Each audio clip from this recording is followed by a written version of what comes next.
Hello everyone, welcome to my channel. तो हम आगे 4.2 को रिज्यूम करते हैं।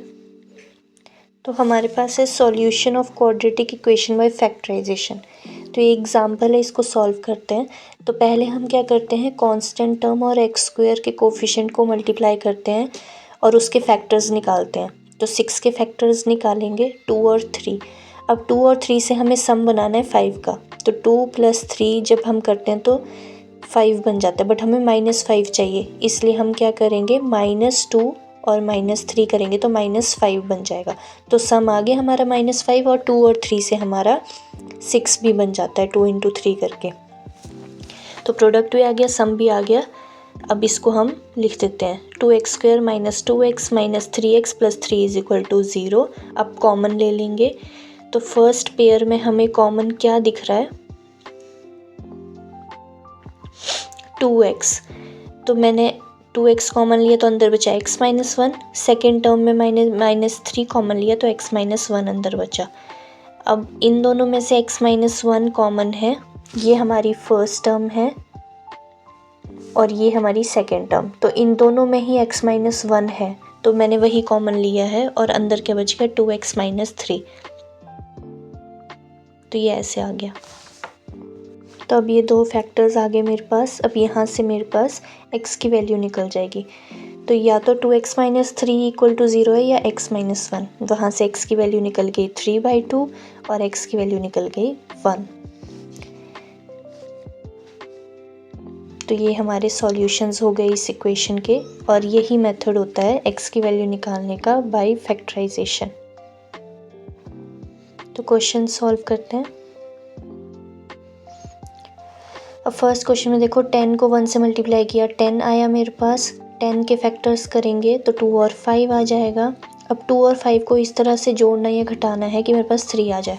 तो मैं 5 में से 2 घटाऊंगी तो 3 आ जाता है, बट हमें -3 चाहिए, इसलिए मैं क्या करूँगी, -5 + 2, क्योंकि माइनस प्लस करके माइनस होता है और बड़े वाले के साथ जो साइन आता है वही आंसर में साइन आता है। तो -3 इसलिए -5 बना है। तो ये यहाँ पे मैंने कॉमन ले लिया। अब कॉमन लेने के बाद मेरे पास फैक्टर्स आ गए। बिल्कुल सेम प्रोसीजर है जैसे हमने पीछे किया था। अब यहाँ से दोनों की मेरी x की वैल्यू निकल गई, तो x की वैल्यू आ गई -2 और 5।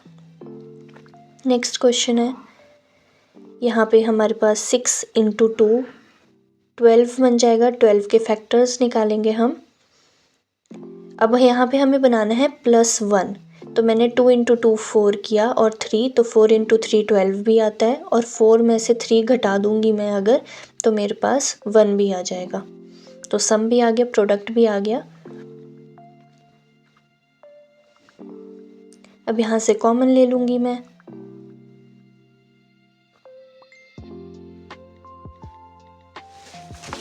कॉमन लेने के बाद मेरे पास आ गया x + 2 और 2x - 3। यहाँ दोनों से ही मेरी x की वैल्यू निकल जाएंगी। x की वैल्यू एक साइड -2 आ जाएगी और दूसरी साइड 3/2 आ जाएगी। ये ऐसे करके निकला है मेरे को, अगर नहीं समझ आया था तो। नेक्स्ट क्वेश्चन है,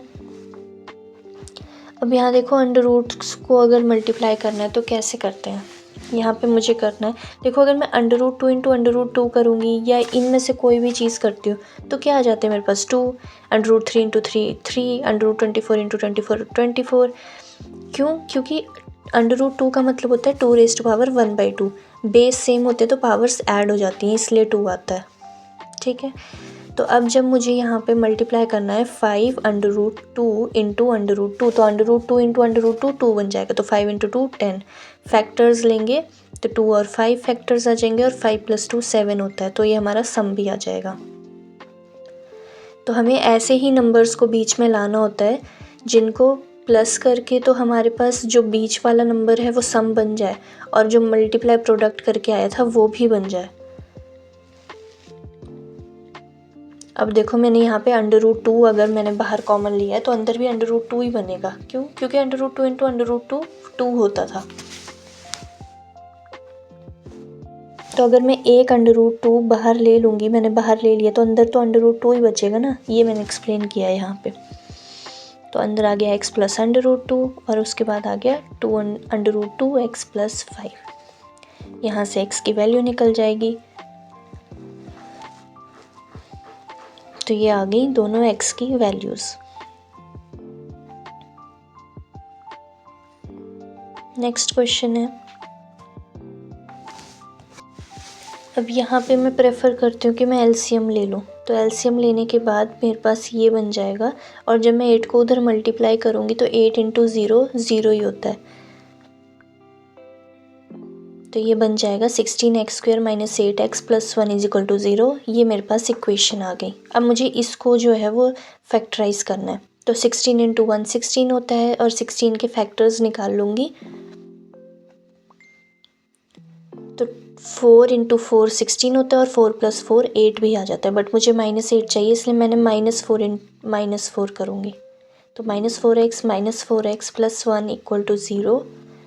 अब मैं कॉमन लूँगी तो 4x कॉमन आ जाएगा।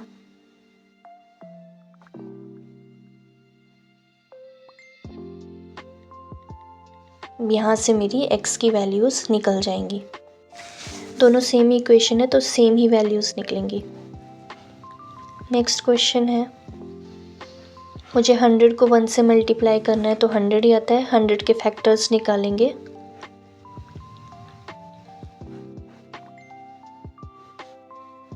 अब देखो 2 5 = 10 और 2 5 = 10, मतलब 10 × 10 100 होता है और 10 + 10 20 भी होता है।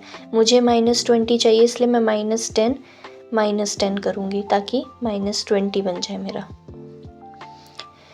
तो ये बन जाएगा 100x² - 10x - 10x + 1 = 0। कॉमन ले लूँगी तो 10x कॉमन आ जाएगा, अंदर बच जाएगा 10x - 1। यहाँ पे मैंने -1 कॉमन लिया है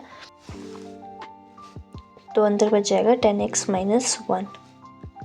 बस दोनों इक्वेशन सेम है तो वैल्यूज़ भी सेम ही आएंगी। तो x की वैल्यू आ गई 1/2। नेक्स्ट क्वेश्चन है, बोल रहा है हमें दो नंबर्स ऐसे फाइंड आउट करने हैं जिनका सम 27 है और प्रोडक्ट 182। अगर दोनों का सम 27 है तो फर्स्ट नंबर को तो x मान लिया, सेकेंड नंबर को हम y मान लेते हैं। बट ये देखो, अगर दोनों का सम 27 है तो x की वैल्यू को मैं लिख सकती हूँ ना कि 27 - y। तो बस मैं वहाँ पे भर दे रही हूँ कि 27 - y है ये, ठीक है। दोनों को y की फॉर्म में लिख दिया। अब बोल रहे दोनों का प्रोडक्ट जो है वो 182 है, तो प्रोडक्ट कर दो। प्रोडक्ट करने के बाद मेरे पास एक क्वाड्रेटिक इक्वेशन आ जाएगी।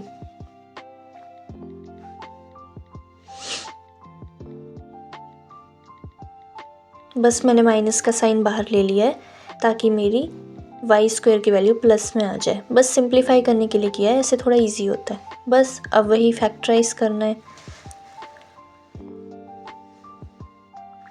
तो अब 27 बनाना है हमें सम।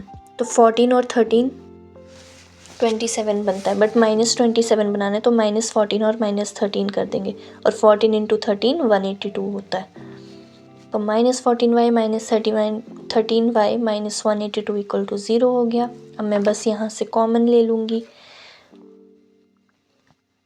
यहाँ से मैंने -13, ये मैंने 182 गलत लिख दिया, प्लस का होगा 182 क्योंकि मैंने माइनस बाहर ले लिया था ना। तो बस यहाँ पे ये मेरे फैक्टर्स आ गए। तो y की वैल्यू आ जाएगी 14 और y की वैल्यू दूसरी आ जाएगी 13। तो मतलब अगर मेरी y की वैल्यू 13 है और y की वैल्यू 14 है, दोनों के लिए अलग अलग आएंगी x की वैल्यूज़। तो x की वैल्यू 27 - 13, क्योंकि 27 - y थी x की वैल्यू। तो एक जगह x की वैल्यू 13 और एक जगह 14 आ जाएगी। तो हमारे यही दो नंबर्स हैं 13 और 14। ठीक है, नेक्स्ट क्वेश्चन करते हैं।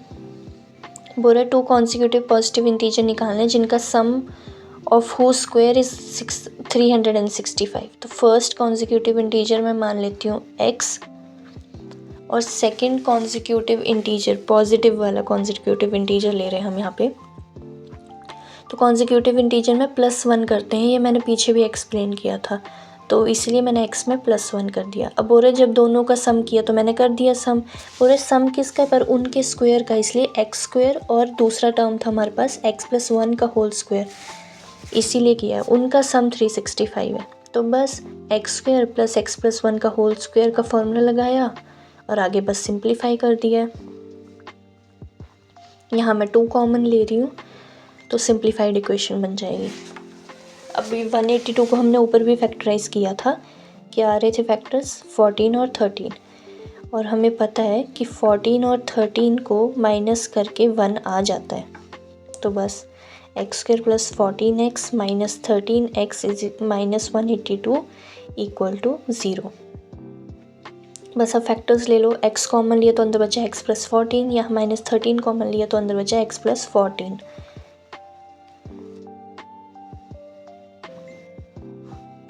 तो x की वैल्यूज़ आ जाएंगी -14 एंड 13। बट हम -14 नहीं ले सकते क्योंकि कॉन्जिक्यूटिव पॉजिटिव इंटीजर बोला था, तो नेगेटिव तो नहीं ले सकते, इसलिए x की वैल्यू तो 13 आ गई, मतलब फर्स्ट कॉन्जिक्यूटिव इंटीजर तो 13 आ गया, और जो सेकंड है वो मेरा x + 1 था, मतलब 13 + 1 14। नेक्स्ट क्वेश्चन है, पूरा एल्टीट्यूड जो है वो राइट एंगल ट्राइंगल का 7 सेंटीमीटर लेस है उसके बेस से, और हाइपोटेन्यूज हमें 13 दिया गया है। तो ये एल्टीट्यूड हमारी हाइट होती है, ये हमारा बेस होता है, और ये हमारी हाइपोटेन्यूज होती है। तो यही हमें गिवन है कि अगर बेस x है तो एल्टीट्यूड x - 7 बन जाएगा हमारे पास। तो मैं मान रही हूँ कि बेस की वैल्यू क्या है, मैंने मान ली x, तो एल्टीट्यूड उससे 7 कम था, तो एल्टीट्यूड क्या बन जाएगा x - 7, और हमारे पास हाइपोटेन्यूज की वैल्यू तो गिवन है हमें 13 सेंटीमीटर। बस अब हमें पाइथागोरस थ्योरम लगानी है यहाँ पे। तो हाइपोटेन्यूज का स्क्वायर इक्वल टू बेस का स्क्वायर प्लस परपेंडिकुलर का स्क्वायर। बस इसमें वैल्यूज़ डाल दूँगी मैं जो मैंने मानी है। अब इसे सिंप्लीफाई करना है। 169 = x² + x² + 49 - 14x। फॉर्मूलाज लगाए बस मैंने यहाँ पे। अब इसे सिंप्लीफाई करना है बस। सबको मैं एक साइड ले आई हूँ, यहाँ माइनस कॉमन ले लेती हूँ मैं, ताकि मेरा x² वाला टर्म जो है वो पॉजिटिव बन जाए।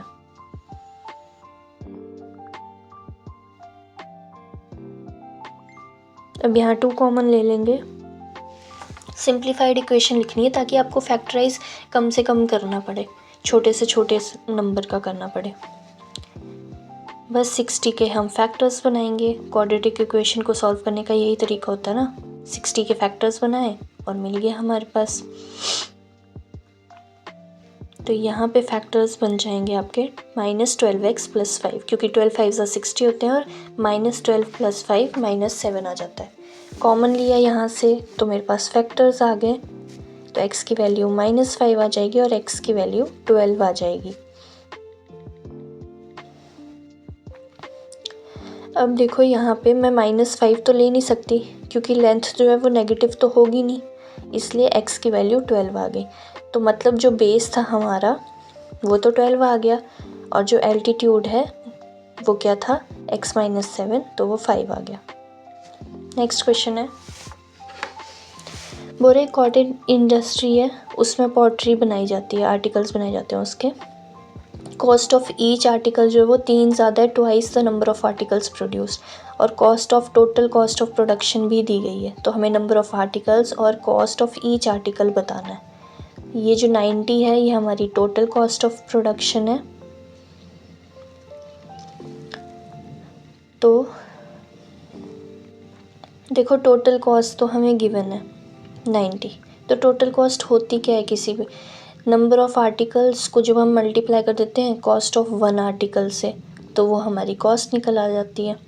मान लो आपके पास 100 रुपये हैं, तो 10 रुपये आपका पर आर्टिकल का कॉस्ट है, और आपने 10 ही आइटम्स ख़रीदनी है, तो 10 × 10 बन जाता है ना 100, वही किया हमने यहाँ पे।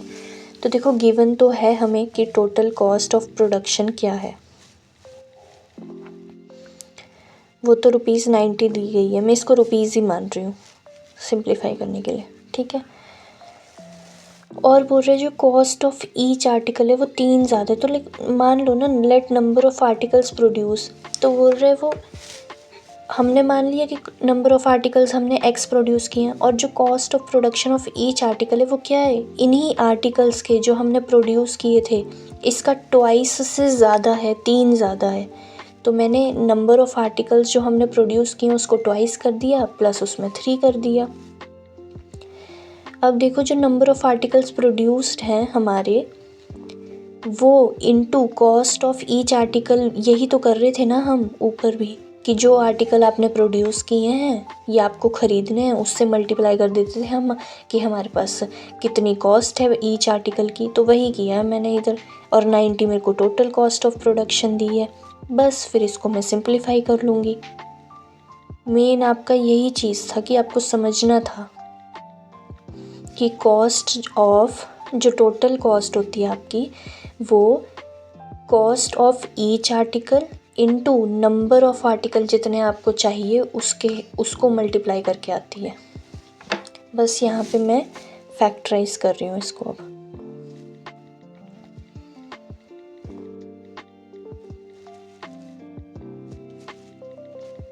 कॉमन ले लेंगे,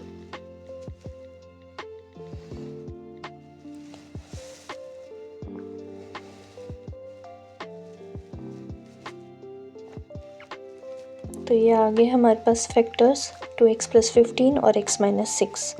यहाँ दोनों से x की वैल्यूज़ आ जाएंगी हमारे पास।